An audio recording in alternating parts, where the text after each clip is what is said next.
is Radio Zero with Rick and Rose. 5 o'clock, the first month of the year. 5 o'clock midnight. I don't know what time. Yeah, it's 5 o'clock midnight. January 12th, 2024. This is the first Radio Zero of 24. Yeah. Happy New Year, everybody. Happy New Year. You can subscribe to the podcast on Apple, Spotify, radiozero.us. We're live streaming on Facebook on the Radio Zero page and Poster Children page, on Twitch at PCJCUSA, and on the Poster Children YouTube channel. You can patronize us at patreon.com/Radio Zero. Thank you to all of our patrons. Yep, that's it.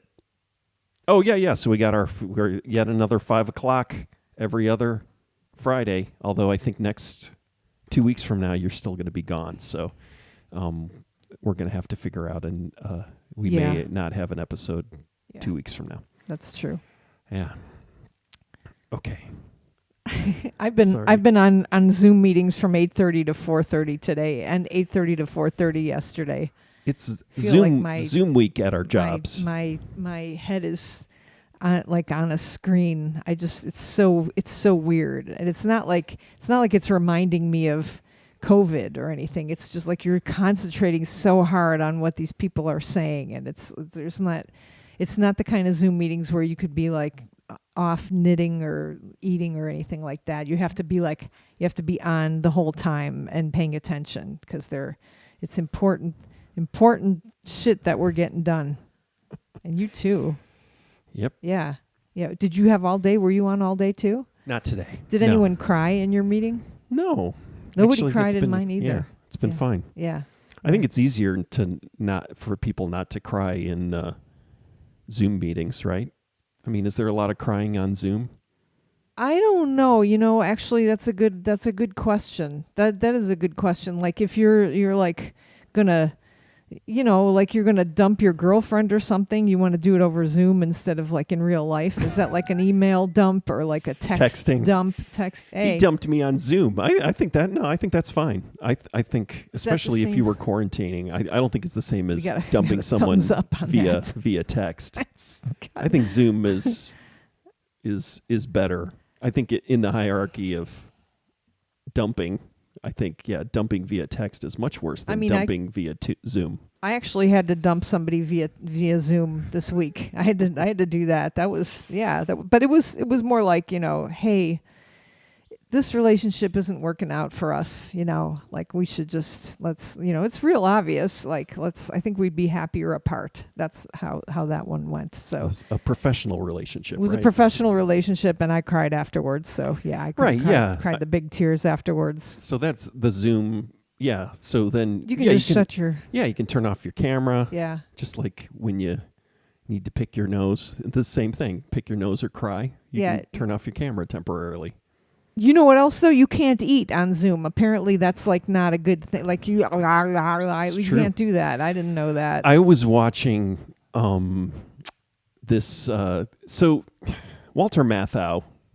I mean, I've watched a few Walter Matthau movies, and for some reason, in the early 70s, every movie he's in, he's chewing gum. Like his character chews gum, so I'm assuming he was chewing gum. That's part of his acting. Probably because maybe he was quitting smoking or trying to lose weight or something, and then it's just like he's just chomping on gum in these movies, and I'm just like, oh my God. Which Walter Matthau are you watching? I watched Charlie Varick. He's chewing gum. Okay. And then I think he was Hopscotch is later, but Hopscotch is a movie from, I think I talked about this, where it's like he has a forest of ear hair in the movie. And both movies are disturbing because he has these romantic, like he's not romantic, like a romantic lead in the whole thing, but he is, There's like a sex scene with the ear hair? The ear hair, him. Wait, like is he making naked? out? No, making out with, how would you I'm trying to remember the ear hair one, making out with, what's her name? Glenda Jackson, but that's later. But this movie was Jack Lemmon's wife, so his friend Jack Lemmon's wife in Charlie Varick. Why are you watching these movies? Charlie Varick is a movie. It's a a sub '70s classic. It's by Don Siegel, who did Dirty Harry, and then one of the bad guy in Dirty Harry, the Zodiac. Yeah, he's called Zodiac, right, in Dirty Harry also. That's a movie I haven't seen. Yeah, but that guy is in Charlie Varick, and it's just a weird movie. But yeah, him like being a romantic or just being, yeah, it really upsets me. And then with the chewing gum, I was almost ready to stop watching, but then I just fell asleep. So that was. So you did. You're. Oh man, it's going to be one of those shows where like I can't think of words or anything. I'm so depleted of. I didn't even have to talk during these meetings. I just had to listen and write stuff down. So I'm trying to remember. So this is also around this movie was also around the taking of Pelham 1, 2, 3, yeah. and I think he's chewing gum in that movie too. And then I'm trying to remember. I watched the preview of another movie from that time. Oh, what is it? Because I need to watch it also. And he was chewing gum in it. So the Laughing Policeman, which I've never seen, but I got to watch that. His Bruce Dern. So it's like Walter Matthau chomping on gum, and then Bruce Dern chomping on the scenery. You know, it's like it's got. I'm very excited to watch it. But I read. Oh, I'm sorry. Anyways, no. What you're saying though, yeah, like on Zoom, that's terrible. Eating on Zoom, I hate it. I wanted to ask you, can women do method acting, or do they? Because I read that was came up somewhere in my feed in between all the fucking pot ads again, because they're back. Women don't have the luxury of method acting. Is that true? Well, I think some would argue that what's her name? Not Gloria, but God bless it. See, I'm having the same problem. John Cassavetes' muse, wife. I didn't want to call her his wife, partner. What's her name? Somebody get that out of my brain for me. You want me to hit you? Yeah. I think she's method act. Yeah, she totally method Andy acted. Lester says, isn't Charlie Varick where Tarantino lifted the, quote, work him over with a pliers and blowtorch line? Yeah, that's true. Okay, well, that's why you're watching it. You're like, these are like Tarantino inspirational movies or something? Yeah. Movies that Quentin let's Tarantino. use the word inspiration. For Quentin Tarantino, that means something different than inspiration for you, since you're falling asleep. Last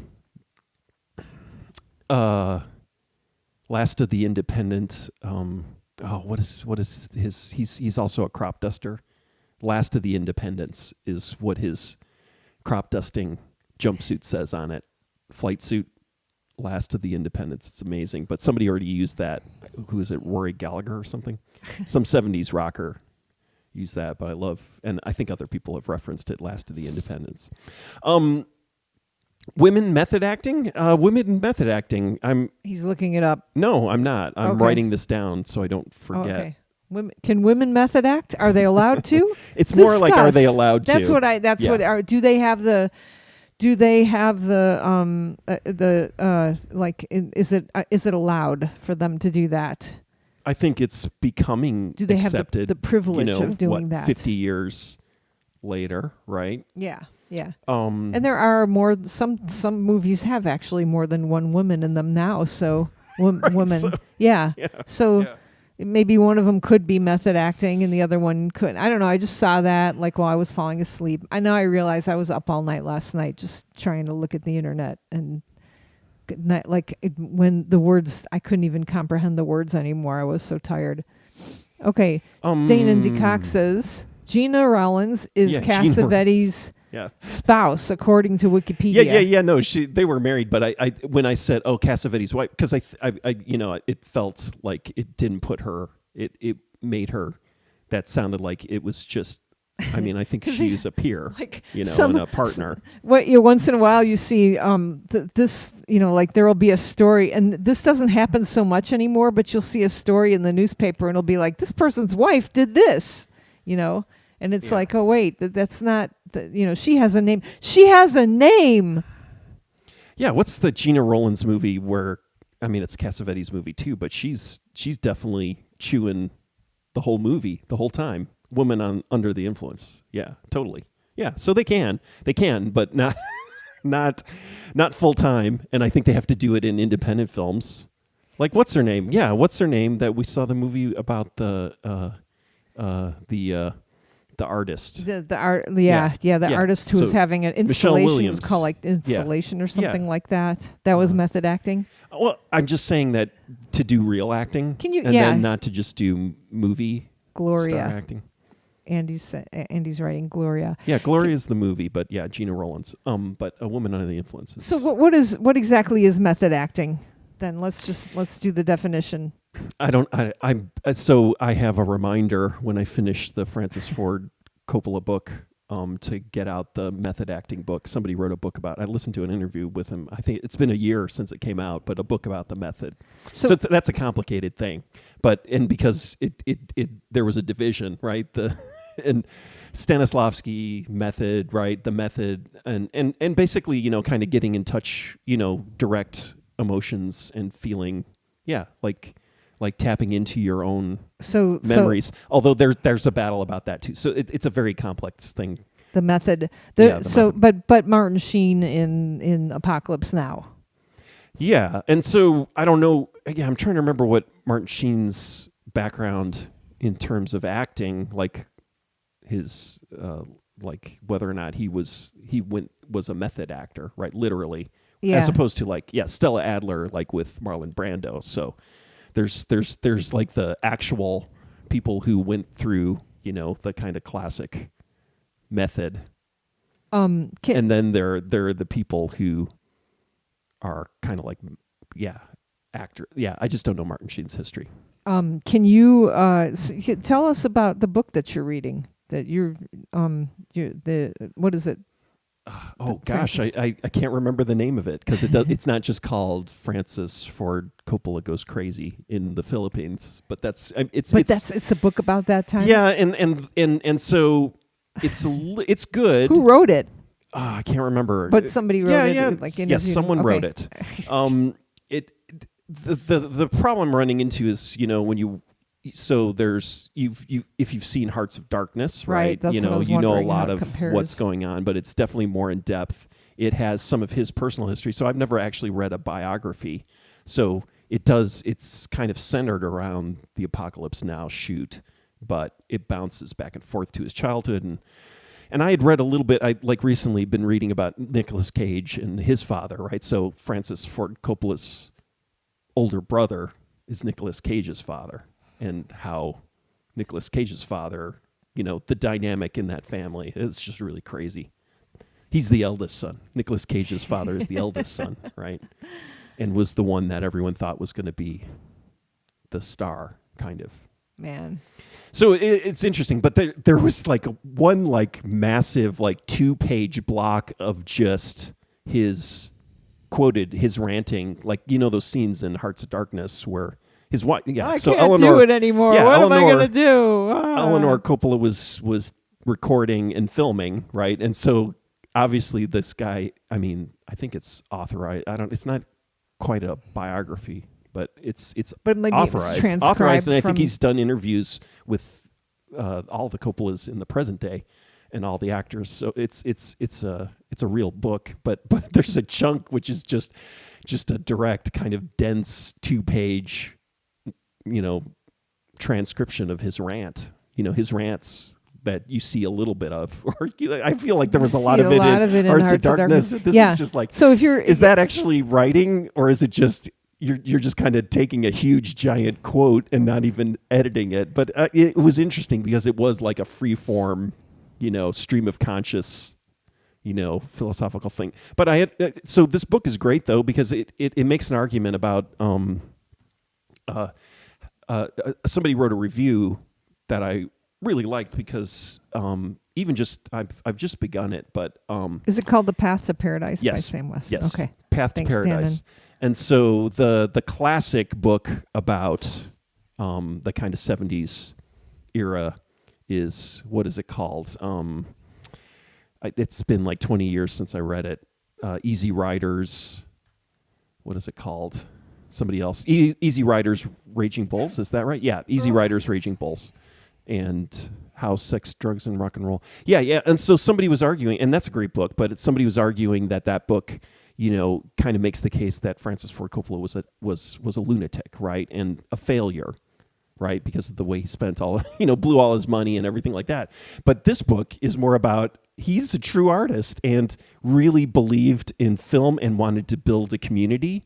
And it's like, wow, it's like everything you read about and you see, and it's just like, oh, how he's, like helping out George Lucas, Carol Ballard, the guy who did The Black Stallion, all these people. And it's like, oh, I'm going to build a studio, but it's going to be a film studio for this, real film, right? Not Hollywood, Hollywood film. Yeah. Like he wanted to do that level of production, but he wanted that to be, the art of cinema, right? And so everything he's doing, blowing, huge amounts of money and all this stuff, it's all from like a when you all those narratives you hear about, it's always from a freaking capitalist viewpoint. It's kind of from that, it's the Heaven's Gate sort of story too, right? Where it's I can't even remember what that book's called, the one about how basically Michael Cimino destroyed United Artists, right? And those narratives, you realize, oh, those narratives are all kind of capitalist narratives, like how these madmen destroyed, wasted money, right, and were frivolous.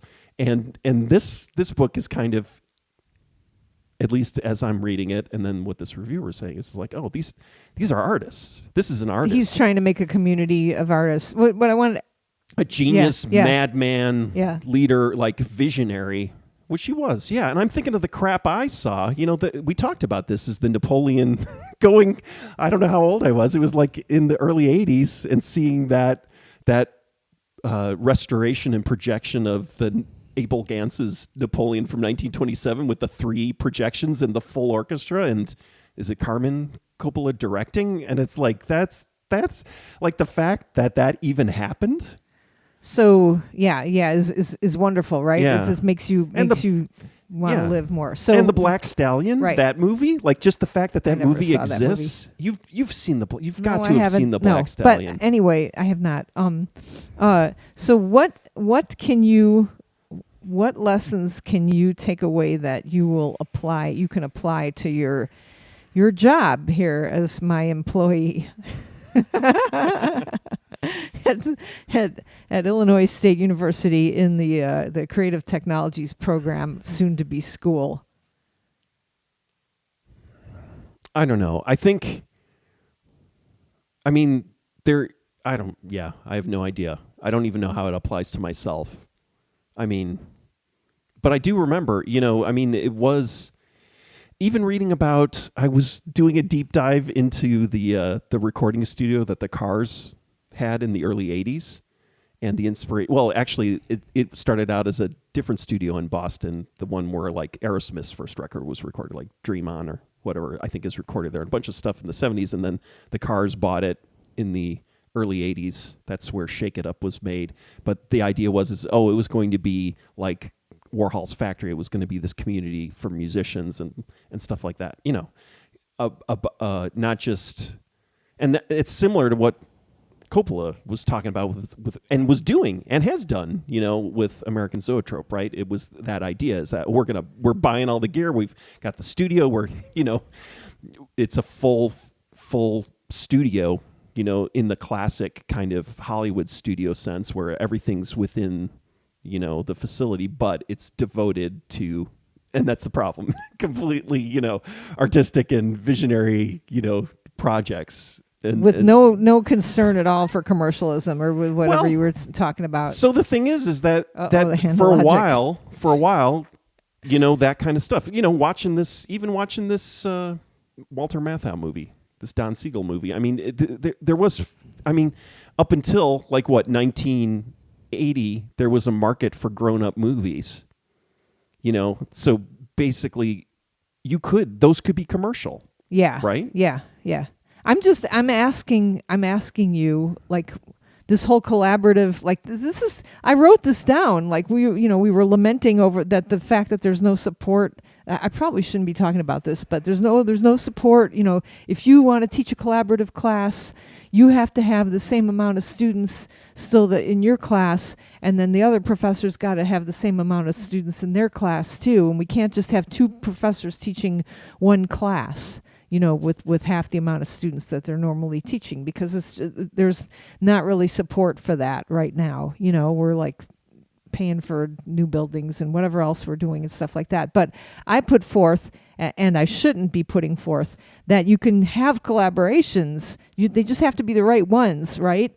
Like, so you get a bunch of students who are playing, who are writing music, and then you have students who are doing film animation, right? That's a collaborative class, right? Yeah. So, and the whole industry is all about collaboration anyway. You always say that, right? It is, right? You're not going to go, So I don't understand why we wouldn't be able to have collaborative classes and stuff like that. I'm just wondering how you can make them visionary, like the way that you're talking about, with these beautiful, like, also what's, and I can never remember the name of the experimental, like, art school, or college, what was it? Black Mountain College, yeah. Wow, I remembered it. Jesus Christ. Yeah. How can any of these models, how can the brilliance that comes out of these models inform the way we set up our program, soon to be school? Well, I would argue that that's what a university was, is, right? Or what education was, right? Yeah.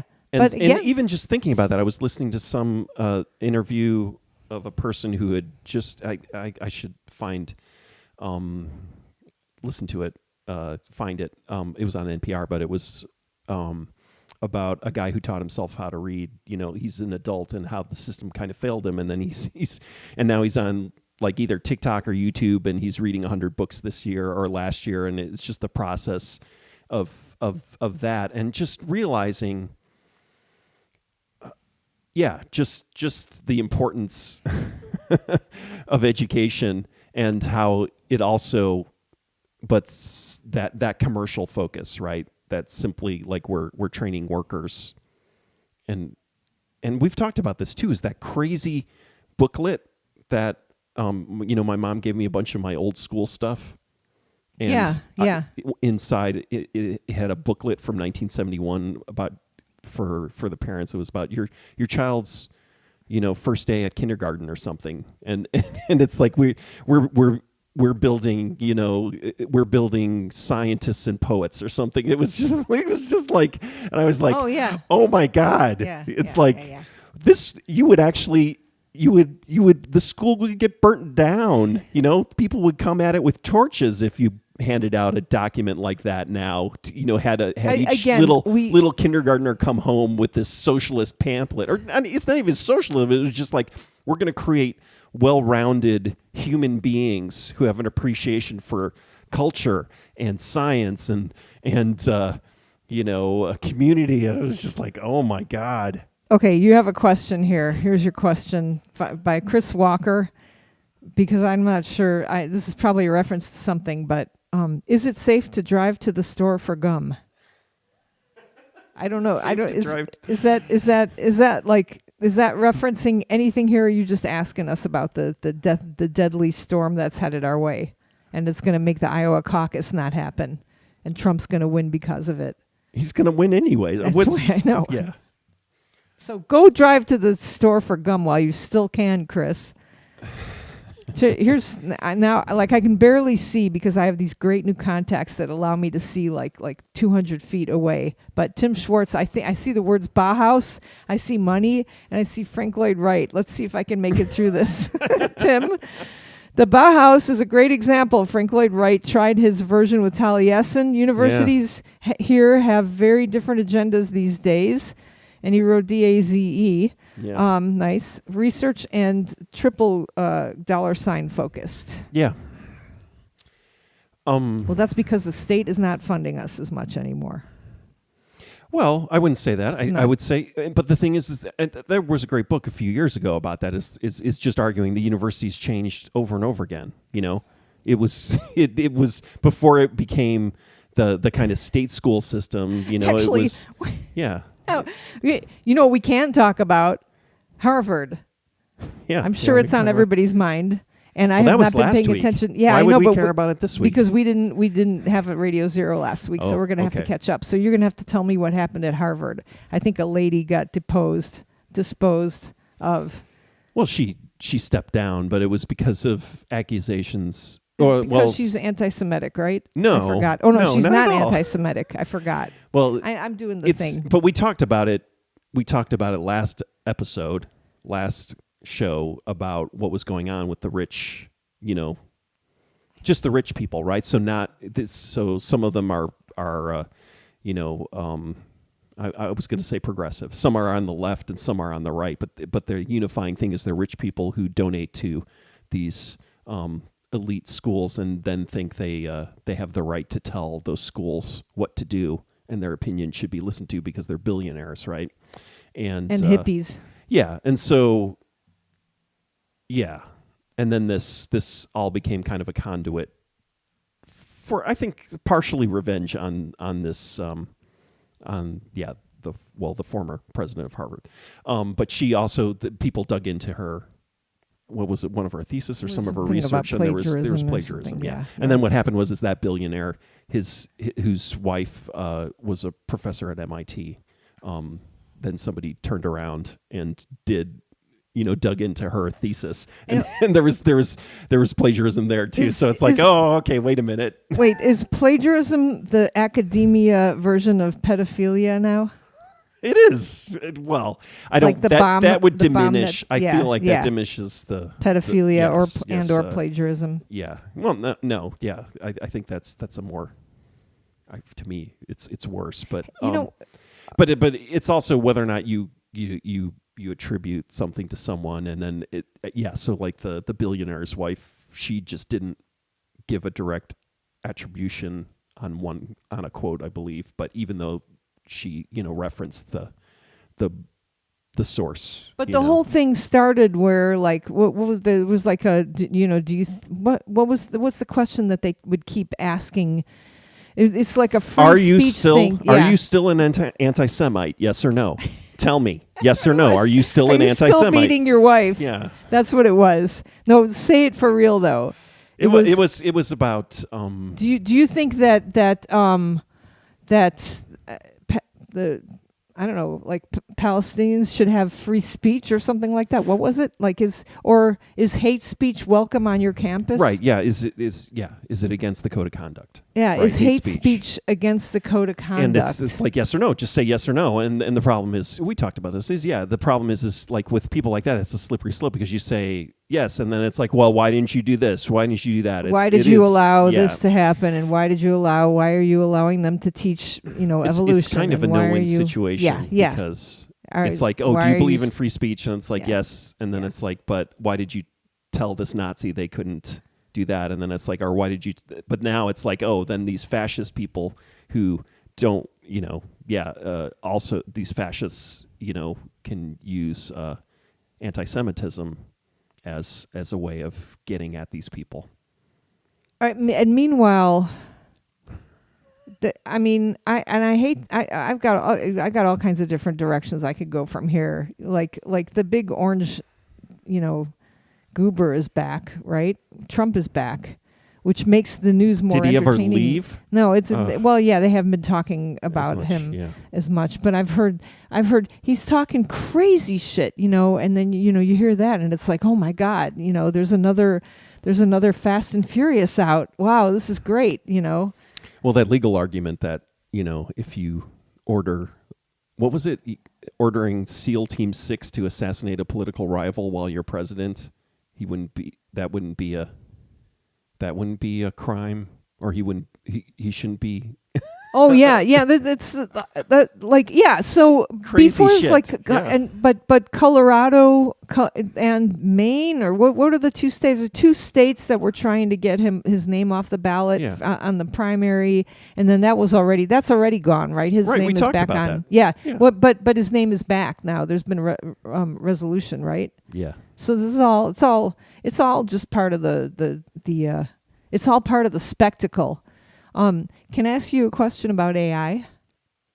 Are you going to let your students use AI in the classroom, or are you going to tell them not to? I'm going to tell them not to. I'm going to tell them to learn this core knowledge, so then that when they use AI, they can actually fix what the AI did. What it spits out, or alter it, and change it, because that's the problem. And that's always been the thing. It's like these template-based things where you just hit a button and generate, your code for you, or not even code, HTML right now.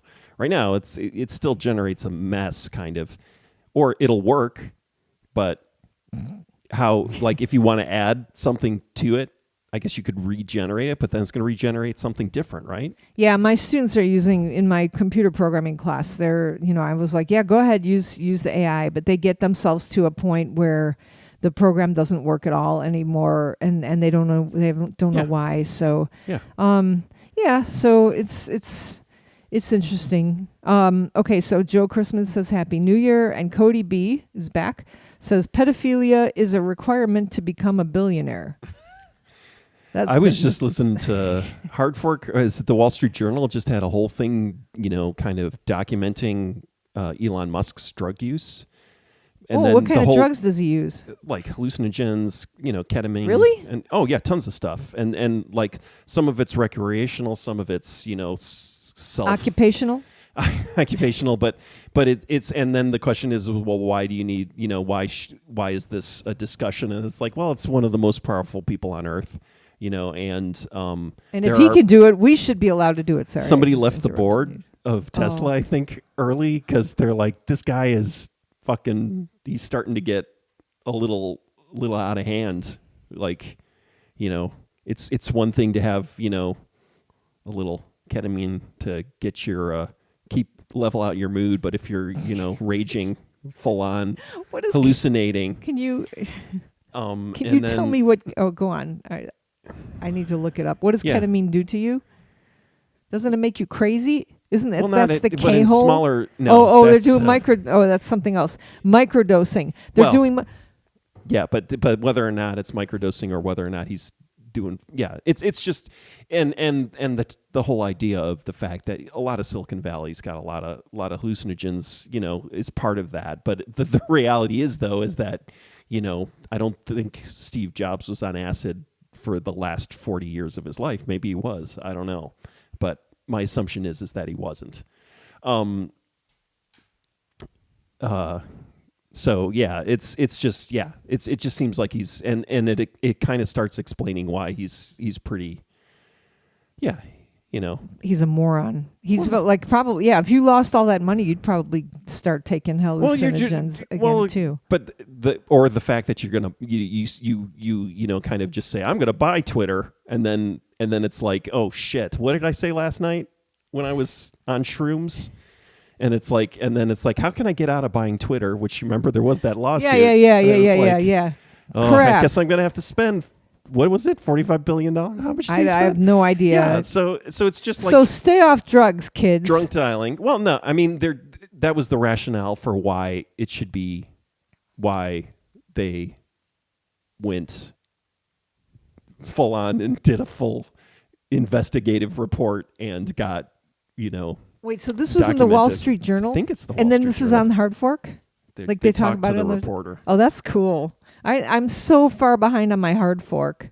I was just going to talk about Hard Fork, and I was going to compliment their music.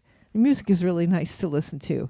Like, usually I don't like podcast songs, and I like ours too. I like the one that you wrote, but when I heard the Hard Fork, I'm always like, oh, that's. Yeah, well, once you look at, they say, at least, or they've said in the credits who does their music, so you should just look it up. Well, okay.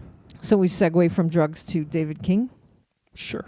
All right. What was the bulk of what we were talking about in the past 15 minutes though? I don't know. Shrooms. College. Collaboration. Yeah. Then you brought up Elon Musk. Bauhaus.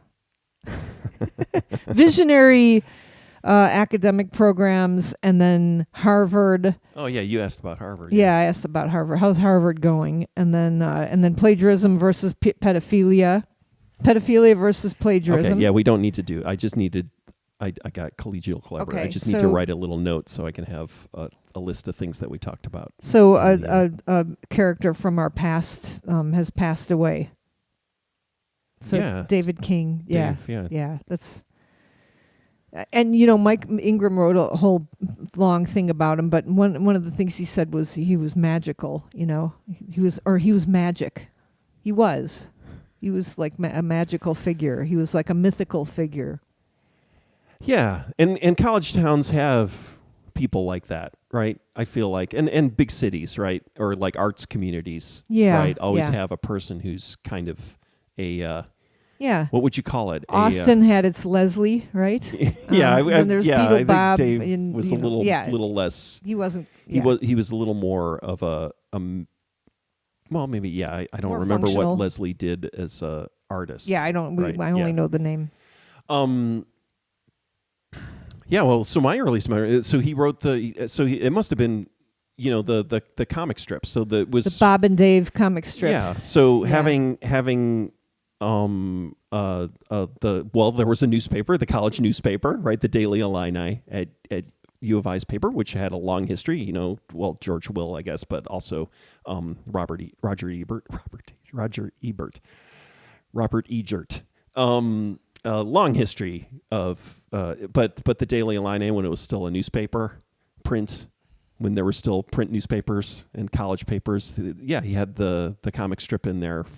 That I think that was the first awareness I had of him, which would have been in the early to mid '80s, and it was great. So that was the thing, is it was a comic strip, and so usually the college comic strip was badly drawn and not funny. It was like somebody, how many beers have you had? Or Christian. How many beers have you had? And then it's like, not enough. And then that's it. And it's drawn like stick figures, right? And his was had a style. That was the thing, is it was similar to the feeling I had when I, saw Lonely Trailer the first time. It's like, this is a band that's as good as the Minutemen. And seeing Bob and Dave, that comic strip that he did, it was like exciting, because if you knew the history of like Doonesbury, which started out as Yale, Harvard, what Ivy League comic strip, it started out as a college strip, and it was like, if you know the history of some of those, like that strip, it was like, wow, this seems like a great potential. This is a comic strip, that could at least get into indie, like the indie newspapers, right? The Reader and all those, that kind of scene, Village Voice, that level, like, right? It felt like at least on that level. Life in Hell, right? I was just going to say, Matt Groening, right? It's from that era where it was like, wow, this is a magical thing. This is an underground thing, but it can jump into more mainstream, right? Do you remember? But that didn't happen, right? With his comic strip, I think he tried. But do you remember the content? Any of the because I remember what he. I don't know if you're going to get to our wall in our house. Yeah. So the thing is, we lived in. Oh yeah. Can I talk about the banana first? My first memory of him was on the quad. There's a guy sitting under a tree in a banana suit, smoking a cigarette and playing a ukulele. And was he playing the ukulele? Yeah, then? I think he was. Or was a guitar, but he was playing an instrument, a small wooden instrument with strings, and smoking. Which I don't like smoking, but that was back when you could smoke on the campus. I don't think you can anymore. Probably, you can't smoke on another campus. reason why college sucks. Yeah, now, right? But you don't believe that. Whatever. But he would be sitting there. He was, there was a quad preacher. And then there was Dave King in a banana suit, and it was like he wasn't yelling at you or telling you anything. It was just like a nice atmosphere to sit in. Yeah, and all right. So go on. Yeah, he was a character. Yeah. Oh yeah, but then when the house we lived in, we had a. You did you live there? You Yeah. never lived there. Yes, I did. The Tugrick house. Did you live there? Yes. 1 year? Yes. Okay. I remember staying in your house, like you had that basement. Yeah, but then I ended up over at the Tugrick house. Oh, yeah, maybe. Yeah. I don't. Regardless, well, we have like a Ron Klaus Rechta's house situation. Well, right? yeah. Didn't So the house, there's a museum there now. One of the university's museums. It was a lot, but it's actually a lot now. The museum is across from it. Anyways, it was one of those big, giant, old at the time probably 100-year-old houses. And I think we had 10 people living there. Down the street from the 10 Shitty Guys house where and this is in my book too. I don't think Yeah, so you probably talked about it. Yeah. History. But at some point, so the guy who owned it was selling it, right, halfway through our lease, I think. And so he set us up in apartments. And That's then we right. were moving we out. lived in the apartment near. Okay. And the yeah, one thing yeah. was, though, is he did not want us to trash the building because he was selling it and he didn't want it to be condemned or something. There was something, but yeah, there was a lot of trashing going on of the house. But then, yeah, Dave drew a full comic strip on the second floor hallway wall. The stairs going down, right? It was the staircase. I felt like it was like a yeah. big, No, you're right. Yeah, giant, yeah. Like was, so, you have yeah. this Victorian house, Yeah. and then it's got this Yeah. long upstairs hallway. And he drew like just a 3-panel comic strip. Yeah. Do you remember what it was? Yes. So it's made me what laugh is it? so hard. Yeah, it's like It was a genie coming out of a teapot. Was that it, or it was it a a Buddha. Buddha? It was a Buddha, Okay. and a guy said, I heard if I rub your stomach, you'll give me a wishes or something like that. Yeah, and then the final panel is rub lower, and I'll give you a VCR. I'll buy you a VCR. I thought it was a toaster, but yeah, if you rub lower, I'll buy you a VCR. And that later showed up as a comic, right? Did it? Yeah. So we have that book. His the Bob and Dave book. Yeah, I don't know if it's in there or not. It might be. Yeah, I don't know. There was a variant of it, but it was great. Rub lower, and I'll buy you a VCR. This is entered into our vernacular for a long time. Yeah. Yeah, and then we just saw him. Well, just 6 years ago. But yeah, you talked about this. It was like after shooting the Grand Bargain video, and we were at Golden Harbor. We were at Golden Harbor with Don Gerard. Yeah. Ex-mayor Don Gerard. The former mayor of who played Champaign, who was also a drummer and bass player. Yeah. Right, and who played and lived in the 10 Shitty Guys house. Right, the cooler, much cooler than us. Giant old house down the street. But is still nice to us. and was hanging, and well, he played. Who did he play in our He's the Steve Bannon. Yeah. In Grand Bargain. Yeah. Right. But then Dave, he was with Dave. Yeah, they came to eat dinner with with us at Golden Harbor, and they were like, you were having some sort of this is what I remember, is you were having some sort of adult conversation with Don Gerard, and I can't remember what it was about. I don't either. Maybe it was about politics, I don't know, but you guys, like, the pictures are like, you guys have your hands of logic up, and you're like gesturing wildly and stuff, and then that was when that lady was still at Golden Harbor too, and I can't remember her name either. Yeah. You know, she came and hugged all of us. Pre-COVID. Golden Harbor, and meanwhile, like, Dow and David King were like sitting and like having this like completely other like intense discussion about stuff. I think Dow was drawing, and then Dave had his sketchbook. They were drawing each other. Yeah, that's what it was. Probably it was Dave King's idea, I'm sure. Was that we will draw each other and stuff, and he just was talking to Dow, who was and 8 at the time or something. Yeah, must have been. Yeah. Yeah.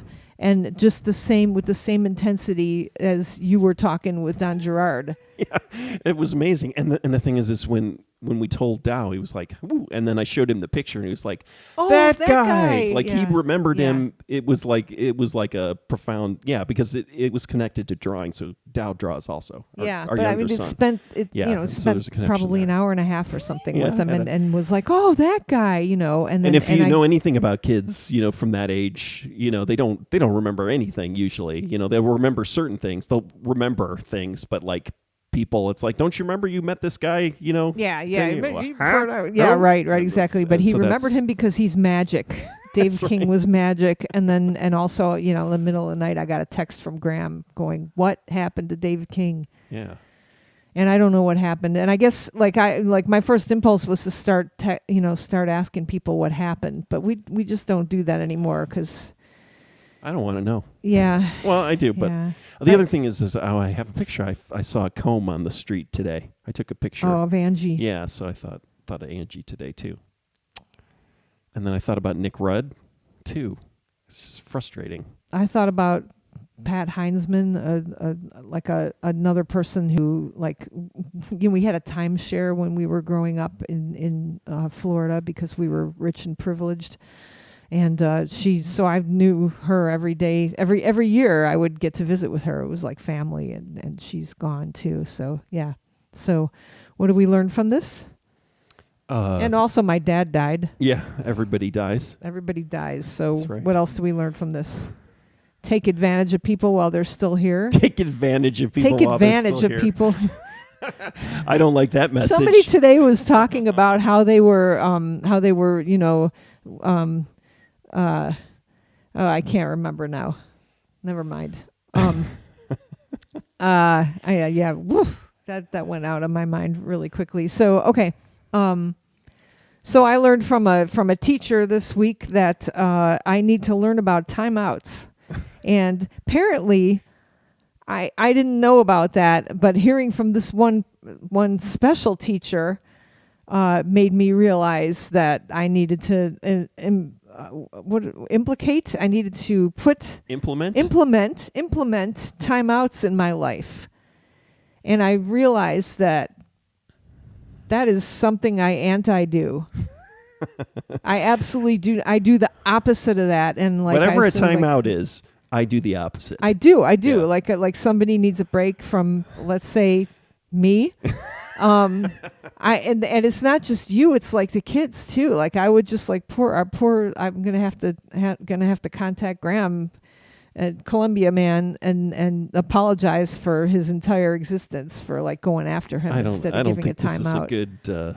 I don't think you're getting the right lesson from that. I think that's you're taking an extreme I'm not trying to take perspective. an extreme perspective. Right. I'm just like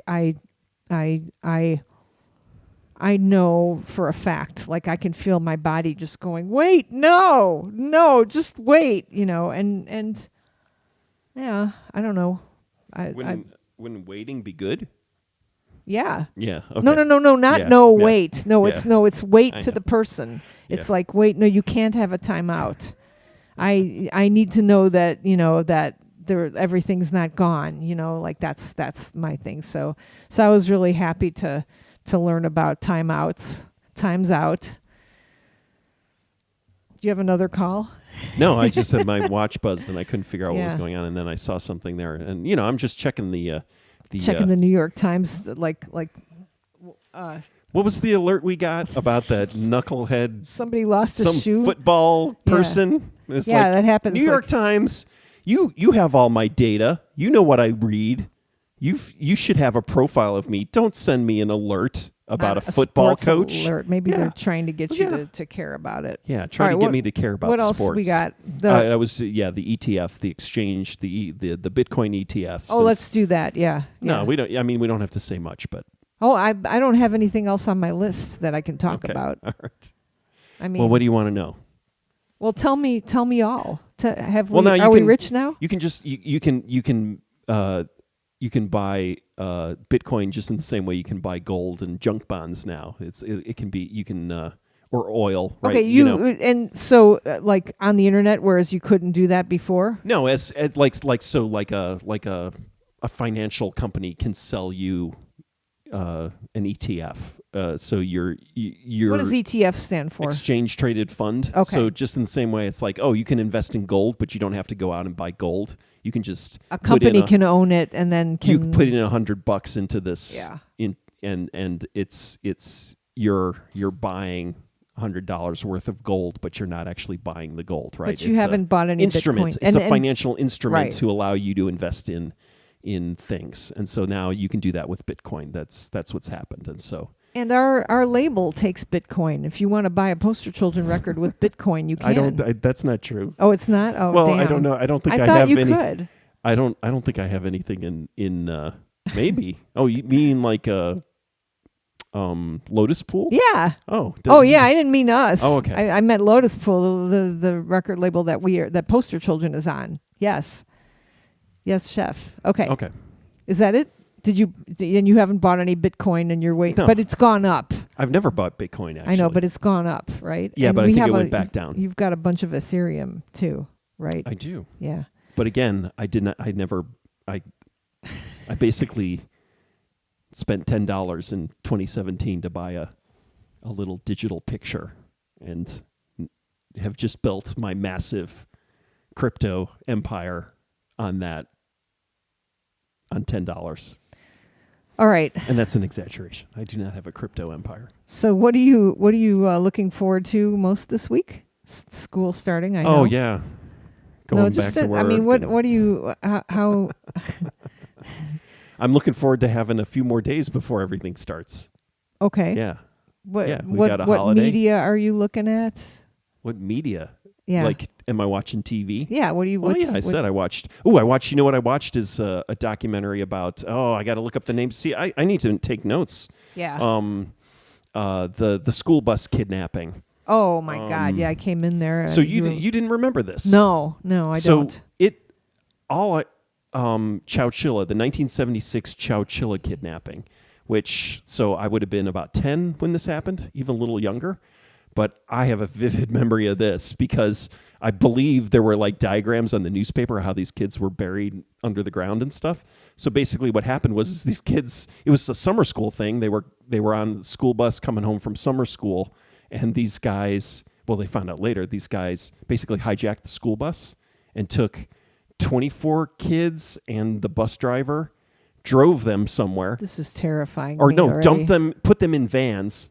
That's right. Right, so that's what I warning, thought. Trigger warning. I thought they took the bus and then buried the bus underground and kept them. But these three guys kidnapped a school bus full of kids, put them into vans, and then stuck them underground in a trailer, basically a moving van that was buried underground with mattresses and water, and then the kids escaped after 24 hours. So I thought they were down there for a long time. But basically, these kids in this small, rural California town disappeared.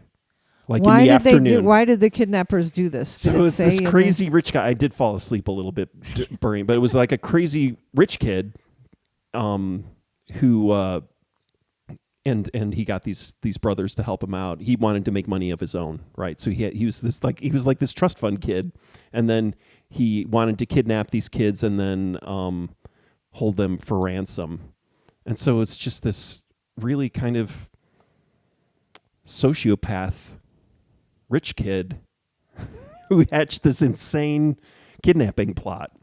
But it wasn't perfect. But it's also 1976, and then the whole thing's about trauma. So it's like these kids. So it was kind of like, there wasn't a lot that happened with the kids afterwards. It was kind of like they were told like, oh, they're okay, they're bouncing back, and these kids. But one of the sort of this researcher, therapist, she went to that town and started interviewing the kids and everything like that. And it's kind of the beginning of childhood trauma therapy and just studying childhood trauma. And so it's kind of an interesting story in that it's about the way we were all kind of treated as kids, basically, which is like, like you won't, kids bounce back. You won't worry about it. This isn't going to be a problem. And these kids just describing how it's like they were underground, in this thing with an adult, like the bus driver who was totally freaked out and didn't know what to do. And then this slightly older kid actually was the one who helped them escape, but didn't get any kind of attention. The bus driver, when they got out, was the one who was the hero, and this other kid. And they start talking to these kids, the ones who are still alive, about, their whole lives after that, where it was just like, drugs, trauma, not being able to, enter into any kind of relationship. It's just like, and the thing is now, and that's what they were saying at the end, is just talking about like, when you have a mass shooting at a school, right? They have counselors and everything come in. Yeah. And it was basically and there was like, nothing. That's they're saying because of this sort of incident and the research that happened in this one, researcher, sort of, that's why you have the counselors coming in after these things. It's because it's like, oh, this is going to be this is a huge traumatic experience. And that was the thing too, is the trial of these guys, the kidnappers, the whole question was whether or not they caused bodily harm, right? And it's like the kids were dirty. Some of them had peed themselves, right? And they were dirty, right? Yeah. And it was like that, and they were only underground for 28 hours or whatever, and it was like, but they didn't, and then it's like, but the argument was they've had mental, trauma, and it was like, well, that's not physical, trauma, and there's, you can't give someone a life sentence for not causing, physical harm. Although these guys, well, they got out on parole in the past few years, like 40 years later. And so the trauma of that too, like for some of these kids, as they grew up, they would go to the parole hearings like there were the ringleader guy, 17 parole hearings over the course of 40 or 50 years. And so one of these kids, would go to every parole hearing, and testify. And the kids had to testify in court. And there was nothing, there was and then they got a free trip to Disneyland, the local Lions nice. Club. Yeah. And the one guy was just like, that was like, it didn't help. It was not, and people moving, like going back to the town and then, kind of having notoriety in this small town while also trying to deal with, the damage, and then also people talking about how great you're doing and everything. It's just like, it was terrifying. But yeah, just the memory of that story when you're a little kid too. I mean, it was traumatic for me. Like I had totally forgotten about it, and then I saw this card come up on whatever streamer I was on, and it's like the 1976 school bus kidnapping, and I was just like, back to when I was a little kid, just reading or seeing and hearing it. Even you were traumatized. Yeah, I was traumatized just hearing about it. Right. And it's like imagining what these kids went through, but also thinking about all the messed up stuff. So they talked about that too. I should give the documentary a better. The thing is a lot of the power of it was just the memory of this time. It's like the Patty Hearst stuff, her being kidnapped and brainwashed kind of thing, and all that kind of stuff. And I'm trying to think there was another similar event, or just even the hijackings, right? The Olympics, right? That was a little earlier, but it's like all that crazy stuff that you'd hear about when you were a kid on the news. And I guess that's kind of like what it is now, except the kids now are exposed to this all the time, and then they're actually, they're living in it too, and shot at in their schools, it was. All right, well, that's fun. Yeah. You got any thoughts about the upcoming political season? Wasn't calling it the right thing. It's the culture war. I am excited about culture war. I'm just the Michael Jackson eating popcorn meme. Problematic. Yeah. Yeah, I'm that. And then also dealing with all of our youngest kid and his friends listening to the Smiths. Yeah, he was listening to the Smiths too. Like you were in the car, and it's like that song "How Soon Is Now." Oh, I mean, it's one of the best songs ever recorded. Yeah, it really is. So what can you do about it? What can you do? It's like finding out the person who recorded.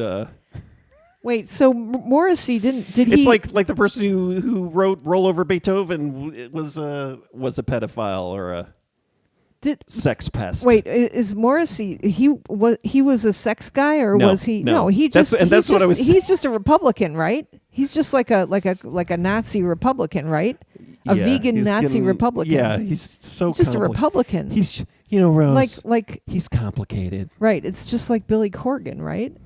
These guys. Maybe they don't even believe that. Well, Billy. Yeah, actually, I was going to say Billy, but Billy Corgan was on Alex. What's his name? Yeah. Alex, what's his name? What's the I other don't know. monster I don't you were talking about? Don't even school know shootings. where I am here. Yeah. I mean, but it's disappointing because of how important I think he was, and the fact it was. Oh yeah, it was a vegetarian and was militant about that, and seemed to be, political radical. Cody's either been listening all this time and just waiting to write. Pedophilia is a requirement to become a musician. Yeah, You mean a famous musician? Yeah, famous musician. All right. it just means you just can't rely on your heroes for the other stuff. Like there isn't one perfect person. Like somebody may have a nice voice and sing really well, but they're a monster. Well, their political views are skewed. Yeah, or they change. It's Yeah. not if you're a racist, it's when you become a racist. When will you? Yeah, it's just getting old, And so if you think about it, yeah, and that's what people were saying about Johnny Rotten, right? Yeah. John Lydon, right? It's like, it's Kids you these realize, days. it's not a philosophy or a set of, it's not an ideology that's based around sort of progressive ideas. It's an idea, the idea of being kind of almost like just being against things. Well, it's an idea. It's a different type your of ideas. ideology. Your ideology is set in the context of your time, and then like all of a sudden, then some new kids come in, and then you're like, well, I didn't have to. These kids have got it too easy, like I had to do this and stuff, and then all of a sudden you become a monster, right, or something like that, maybe. Yeah. I don't know, but I'm hungry. People are just living too long. I guess that's the problem. Oh God. I mean, I get into that mindset all the time. It's really upsetting to me. You think about the Supreme Court. Those people have power for too long. It's not that people are living. There's also the fact that everything is here on the internet for us. But it is also because too long. It's that idea. But it's and I'm sure I'll change my tune and move the Logan's Run date, up every 10 years after my older than my age. Good. But it's that idea of but people who are alive and active in your culture, right, have an impact, right? Yeah. And if cultural changes are, at some point you get stuck in time. And I guess that's unfair to say. Not all old people are stuck in time, but I feel like they are. I feel like I'm getting stuck, and I think about it all the time. And it's like, when would it be best to put me out to pasture? I think I either thought it or I was about to say it to the younger kid. It's like, when I start doing these things and start causing these problems, please just tell me to retire or go and just, live, in a cabin, just take me out of circulation. I don't have to be dead. It's just don't let me, be directly impacting people. Influential or impacting people's lives, right? And so it's that idea. Yeah. It's really depressing. All right, Yeah. Thanks. Fun to talk to you. It's like a timeout. Yeah. Yeah, okay. It's fun to talk to you this week. I'll look forward to talking to you again in a couple of weeks. Yeah, it'll probably be 3 weeks from now that we do Radio Zero, right? Probably. Yeah. Okay.